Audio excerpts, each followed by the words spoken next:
दोस्तों, स्वागत है आपके मेरे YouTube चैनल पर।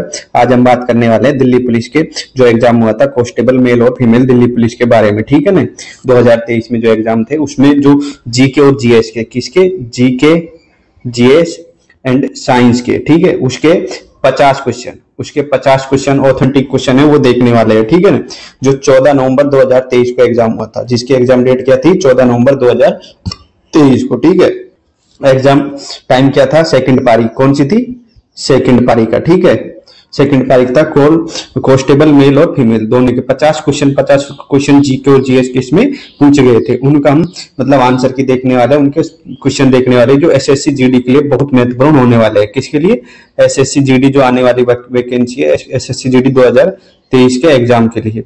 ये 50 क्वेश्चन में से जीके करंट अफेयर्स के सारे क्वेश्चन मतलब कि रिपीट होने वाले हैं। देखते हैं पहला प्रश्न क्या कहता है, दक्षिण भारत के भारतीय महाकाव्य शिल्पाधिकारम, क्या है, शिल्पाधिकारम का मूल रूप से किस भाषा में लिखा गया है। जो दक्षिण प्रसिद्ध भारत का जो महाकाव्य शिल्पाधिकारम किस भारत में लिखा गया है, मलयालम में। किस में लिखा गया है, ये लिखा गया है तमिल भाषा में। किस में लिखा गया है, तमिल भाषा में। ठीक है, इसका आंसर क्या हो जाएगा, तमिल। प्रश्न नंबर 2 देखते हैं, उच्च न्यायालय के मुख्य न्यायाधीश की अनुपस्थिति में राज्यपाल किसकी उपस्थिति में शपथ लेता है या प्रतिज्ञान करता है। किसकी, जब राष्ट्रपति मुख्य न्यायाधीश अनुपस्थित हो तो राज्यपाल किसकी उपस्थिति में शपथ और प्रतिज्ञान लेता है, यह पूछा गया है। किसकी उपस्थिति में, उच्च न्यायालय के उपलब्ध वरिष्ठतम न्यायाधीश की उपस्थिति में। किसके, उच्च न्यायालय के उपलब्ध वरिष्ठतम न्यायाधीश की उपस्थिति में। ठीक है, प्रश्न नंबर 3 देखते हैं, भारत और एक या एक से अधिक राज्यों के बीच भारत सरकार किसी राज्य या राज्यों के बीच कोई भी विवाद भारत के सर्वोच्च न्यायालय के क्षेत्राधिकार के अंतर्गत आता है। क्या है, भारत सरकार या एक से अधिक राज्यों के बीच अगर कोई विवाद होता है राज्यों को, तो भारत सर्वोच्च न्यायालय के मतलब किस क्षेत्राधिकार के अंतर्गत आता है, किसके, अन्ययन मूल के अंतर्गत आता है। किसके आता है, अन्ययन मूल के अंतर्गत आता है। धोलावीरा का हड़प्पा नगर कितने भागों में विभाजित था। क्वेश्चन नंबर 4 कहता है धोलावीरा जो कि कहां स्थित है, गुजरात में। इसको अभी को मतलब क्या, उसमें यूनेस्को की हेरिटेज सूची में शामिल किया गया है। धोलावीरा हड़प्पा नगर कितने भागों में विभाजित था, कितने भागों में विभाजित था, 3 भागों में विभाजित था। इसका आंसर हो जाएगा 3। ठीक है, प्रश्न नंबर 5 देखते हैं, ईसाई धर्म में मनाए जाने वाले त्योहारों के संबंध में निम्नलिखित में से कौन से कथन सही है। ठीक है ना, ऑप्शन ए देखते हैं, ईस्टर यीशु मसीह के पुनरुत्थान के लिए मनाया जाता है। ठीक है, सही है। बाइबल के अनुसार यीशु को सूली पर चढ़ाए जाने के 3 दिन बाद ये फिर से जीवित हो गए थे, ये बात भी ठीक है। गुड फ्राइडे ईसा मसीह के सूली पर चढ़ने के दिन को मनाने के लिए किया जाता है। क्या कि तीनों ठीक है। क्या कहता है, ईस्टर यीशु मसीह के पुनरुत्थान के लिए मनाए जाने वाला दिन है, ठीक है। बाइबल के अनुसार यीशु मसीह सूली पर चढ़ने के 3 दिन बाद क्या हो गए, जीवित हो गए थे। और गुड फ्राइडे ईसा मसीह की सूली पर चढ़ने के 3 दिन सूली पर चढ़ने के दिन को मनाया जाता है। ठीक है, ये क्या है, तीनों ऑप्शन ठीक होंगे। प्रश्न नंबर 6 देखते हैं कि ओजोन अणु का आणविक द्रव्यमान कितना होता है, यानी O3। ओजोन का मतलब सूत्र क्या होता है, O3 होता है। और ऑक्सीजन का कितना होता है, 16 होता है। 16 × 3 करेंगे कितना आ जाएगा, 48 आ जाएगा। ठीक है, इसका आंसर 48 आ जाएगा। ओजोन का आणविक द्रव्यमान कितना होता है, 48। प्रधानमंत्री आवास योजना शहरी, यानी प्रधानमंत्री आवास योजना शहरी भारत सरकार द्वारा किस वर्ष शुरू की गई थी, 2015 में। प्रश्न नंबर 8 देखते हैं, झिल्ली प्रोटीन और लिपिड एवं उनकी गतिशीलता पर मौजूदा आंकड़ों को व्याख्या के लिए सिंगर और निकोलस ने तरल मोज़ेक मॉडल को आधारभूत मॉडल के रूप में कब स्वीकार किया गया था, 1972 में। इसका आंसर होगा 1972 में स्वीकार किया गया था। प्रश्न नंबर 9 देखते हैं, निम्नलिखित में से किसने ब्रिटिश भारत सरकार को राजनीतिक गतिविधियों को दबाने के लिए अत्यधिक शक्ति प्रदान की और राजनीतिक कैदियों के बिना किसी मुकदमे को 2 साल तक हिरासत में रखने की अनुमति दी गई थी। यानी ब्रिटिश भारत सरकार को राजनीतिक गतिविधियों को दबाने के लिए अत्यधिक शक्तियां प्रदान की गई थी। किसको, रोलेट एक्ट को, यानी 1919 को, जिसको क्या बोलते हैं, काला कानून। क्या बोलते हैं, काला कानून।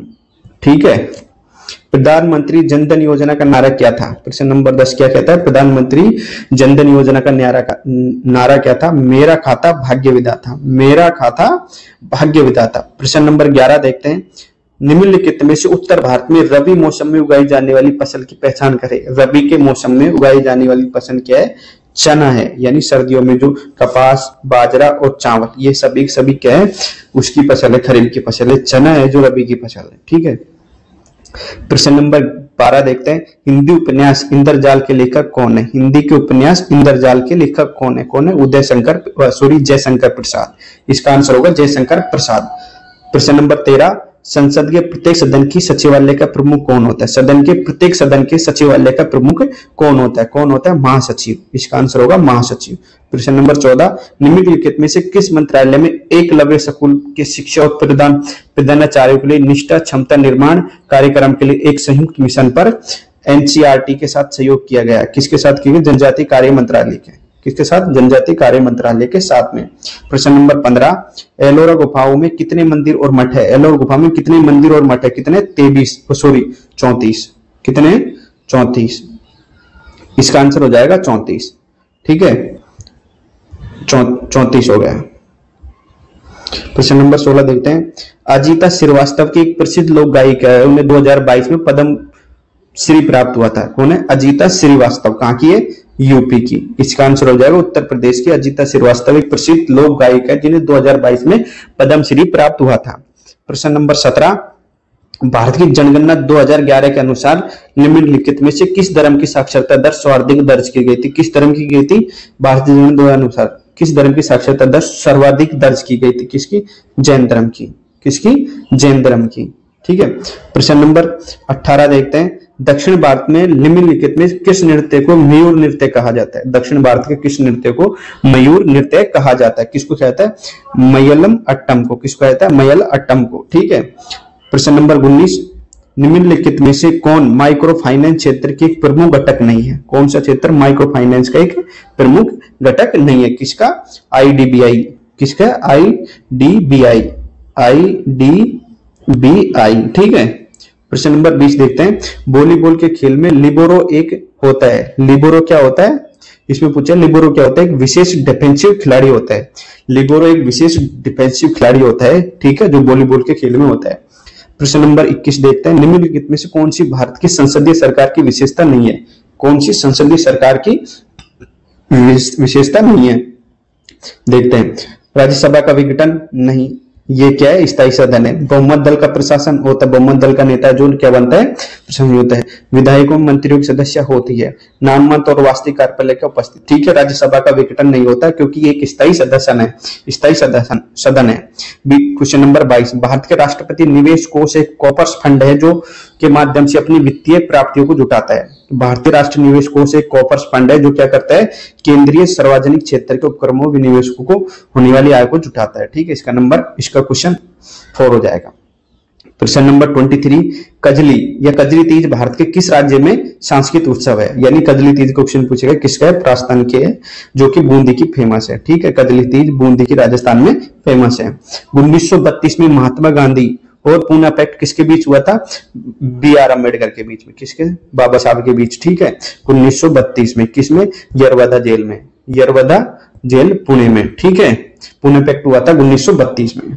प्रश्न नंबर 25 देखते हैं, निम्नलिखित में से किसके द्वारा फास्टिंग फीस्टिंग नामक एक परिवार की कहानी पर आधारित उपन्यास लिखा गया था? अनीता देसाई ने। किसने लिखा था? अनीता देसाई ने। प्रश्न नंबर 26 देखते हैं, स्वपोषिका स्थिरीकरण कर सकते हैं किसके द्वारा? स्वपोषिका कार्बन डाइऑक्साइड के द्वारा। किसके द्वारा कर सकते हैं? कार्बन डाइऑक्साइड के द्वारा स्वपोषिका अपन क्या कर सकते हैं? विघटन कर सकते हैं। भारतीय नदी तंत्रों के बारे में निम्नलिखित में से कौन सा कथन सही है? कौन सा कथन सही है? यमुना नदी गंगा नदी की सहायक नदी है। क्या है? यमुना नदी है जो गंगा नदी की सहायक नदी है। ठीक है। प्रश्न नंबर 28 देखते हैं, रामसाय पांडे को बुंदेलखंड क्षेत्र में नृत्य के रूप में राय को बढ़ावा देने के लिए किसको? रॉय को बढ़ावा देने के लिए पद्मश्री प्राप्त हुआ। यह नृत्य किस शैली और किस राज्य से संबंधित है? किससे संबंधित है? मध्य प्रदेश के। रामसाय बुंदेलखंड क्षेत्र कहां से? मध्य प्रदेश से, जो राय को बढ़ावा देने के लिए। ठीक है। प्रश्न नंबर 29, भारत की जनगणना 2011 के अनुसार निम्नलिखित में से राज्यों के किस समूह में सबसे अधिक जनसंख्या दर्ज की गई थी? मतलब क्या कह रहा है? 2011 के अनुसार किन राज्यों के समूह में सबसे अधिक जनसंख्या दर्ज की गई थी? किनमें? महाराष्ट्र और बिहार में सबसे अधिक जनसंख्या दर्ज की गई थी। प्रश्न नंबर 30 है, रेफ्लोसिया अर्नोल्डी किस बात के लिए प्रसिद्ध है? रेफ्लोसिया अर्नोल्डी किस बात के लिए प्रसिद्ध है? इसका आंसर होगा पादप जगत में इसका सबसे बड़ा पुष्प है, यानी रेफ्लेसिया अर्नोल्डी मतलब रेफ्लेसिया पादप जगत का सबसे बड़ा पुष्प है। सबसे बड़ा पुष्प कौन सा? रेफ्लेसिया। प्रश्न नंबर 31 देखते हैं, भारतीय संविधान का अनुच्छेद 39 ए का विचार देता है भारतीय संविधान अनुच्छेद किसका 39 ए का विचार किसका देता है? इसका आंसर होगा समान न्याय और मुक्त कानूनी सहायता। समान न्याय और मुक्त कानूनी सहायता का क्या देता है? विचार देता है। प्रश्न नंबर 32 देखते हैं, भारत में अधिकांश पंचवर्षीय योजनाओं में दी गई वरीयता संबंध में निम्नलिखित में से कौन सा कथन सत्य है? कौन सा कथन सत्य है? बुनियादी और भारी उद्योगों में निवेश, बुनियादी और भारी उद्योगों में निवेश। प्रश्न नंबर 33 है, भारत में परिवहन की कौन सी प्रणाली घर घर तक सेवा प्रदान करती है? कौन सी है? सड़क परिवहन, जो घर घर तक गांव-गांव तक जाती है। प्रश्न नंबर 34 है, आर मुथुकमल को 2022 में पद्मश्री पुरस्कार से सम्मानित किया गया था, निम्नलिखित में से उनका योगदान क्या है? आर मुथुकमल, ठीक है, इसका आंसर होगा भरतनाट्यम की प्रारंभिक नृत्य शैली का संरक्षक होना। क्या थे? भरतनाट्यम की प्रारंभ शैली का क्या थे? संरक्षक थे। प्रश्न नंबर 35 की बात करते हैं, भारत के किस वर्ष अंतरिक्ष अवधि के लिए दोहरी विनिमय दर को अपनाया गया था? भारत के किस वर्ष अंतरिक्ष अवधि के लिए दोहरी विनिमय दर को अपनाया गया था? किसमें? 1992 में। कब अपनाया गया? 1992 में। प्रश्न नंबर 36 देखते हैं, भारत सरकार की संसदीय प्रणाली निम्नलिखित में से किस संसदीय सरकार के पैटर्न पर आधारित है? किससे? ब्रिटेन के। मतलब भारतीय संसदात्मक प्रणाली कहां से ली गई है? ब्रिटेन से ली गई है, ठीक है, संसदात्मक प्रणाली। प्रश्न नंबर 37 देखते हैं, निम्नलिखित में से किसने मध्य भारत में चमड़ा श्रमिकों को बेहतरीन सनतानी आंदोलन शुरू किया था? मतलब कि मध्य भारत में चमड़ा श्रमिकों की बेहतरी के लिए सतनामी आंदोलन स्टार्ट किया था। किसने किया था? गुरु घासीदास ने। इसका आंसर होगा गुरु घासीदास ने, ठीक है। प्रश्न नंबर 38 देखते हैं, पानीपत की पहले लड़ाई बाबर और किसके बीच में लड़ी गई थी? लोधी के बीच में, इब्राहिम लोधी के बीच में लड़ी गई थी पानीपत की पहली लड़ाई, ठीक है। प्रश्न नंबर 39 देखते हैं, कटखल, जिरी, चिरी और मोदुरा, लोंगई, सोनाई, रुकनी और सिंगला किस नदी की प्रमुख सहायक नदी है? यानी कटकल, चिरी, जिरी, मोदुरा, लोंगाई, सोनाई और रुकनी और सिंगला किसकी है? बराक नदी की सहायक नदी है। प्रश्न नंबर 40 देखते हैं, स्वतंत्र मेरा जन्मसिद्ध अधिकार है और मैं इसे लेकर रहूंगा, यह नारा किसने दिया था? स्वतंत्र मेरा जन्मसिद्ध अधिकार है और मैं इसे लेकर रहूंगा, यह नारा किसने दिया था? बाल गंगाधर तिलक ने दिया गया था। प्रश्न नंबर 41 देखते हैं, मौर्य वंश की स्थापना के लिए चंद्रगुप्त मौर्य ने किसे हराया था? मौर्य वंश की स्थापना के लिए चंद्रगुप्त मौर्य ने किसको हराया था? धनानंद को। किसको हराया था? घनानंद को। किसकी सहायता से?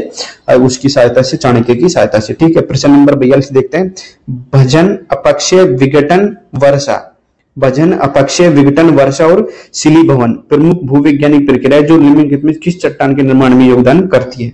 किस चट्टान में योगदान करती है? अवसादी चट्टान में योगदान करती है। कौन? भजन, अपक्षय, विघटन, वर्षा और शिलीभवन, ठीक है। प्रश्न नंबर 43 है, यानी दो फीफा फुटबॉल विश्व कपों के बीच में अंतर कितना होता है? जब जो कितने वर्ष का अंतराल होता है? 4 वर्ष के अंतराल में। मतलब फीफा फुटबॉल है जो 4 वर्ष के अंतराल में होता है, ठीक है। निम्नलिखित भारतीय ओलंपिक संघ के पहले अध्यक्ष कौन थे? सर दोराबजी टाटा। कौन थे? सर दोराबजी टाटा प्रथम ओलंपिक संघ के अध्यक्ष थे, भारतीय ओलंपिक संघ के, ठीक है। भारतीय रिजर्व बैंक की स्थापना कब की गई थी? भारतीय रिजर्व बैंक की स्थापना 1 अप्रैल 1935 को की गई थी। प्रश्न नंबर 46 है, संगीतकार भजन सोपारी किस घराने से संबंधित थी? भजन सोपारी सूफियाना किसके संबंधित थी? सूफियाना घराने से संबंधित थी। प्रश्न नंबर 47, भारत ने पहली बार एशियाई खेलों की मेजबानी कब की थी? 1951 में आयोजित किए गए थे दिल्ली में, ठीक है ना। पहली बार एशियाई खेलों की मेजबानी 1951 में की गई थी। प्रश्न नंबर 43 देखते हैं, बेगमपुरी मस्जिद का निर्माण सुल्तान के शासनकाल में हुआ था। बेगमपुरी मस्जिद का निर्माण किस सुल्तान के शासनकाल में हुआ था? MBT यानी मोहम्मद बिन तुगलक के शासनकाल में। किसके शासनकाल में हुआ था? मोहम्मद बिन तुगलक के शासनकाल में। प्रश्न नंबर 49 देखते हैं। प्रश्न नंबर 49 है, झाली कौन से भारतीय राज्य का लोक नृत्य है? यानी झाली है जो कौन से भारतीय राज्य का लोक नृत्य है? कौन से नृत्य है? हिमाचल प्रदेश का। किसका? हिमाचल प्रदेश का। प्रश्न नंबर लास्ट देखते हैं, भारतीय संविधान का निम्नलिखित में कौन सा अनुच्छेद कार्य और मातृत्व राहत के लिए न्याय संगत मानवीय परिस्थितियों प्रावधान से संबंधित है? कौन सा? अनुच्छेद 42। किससे संबंधित है? मतलब कि मातृत्व राहत के लिए और न्याय संगत और मानवीय परिस्थितियों से संबंधित है। क्वेश्चन नंबर 50 क्या अनुच्छेद 42 होगा। आपको ये वीडियो अच्छी लगी तो लाइक करें, शेयर करें और कमेंट करें। थैंक यू, धन्यवाद।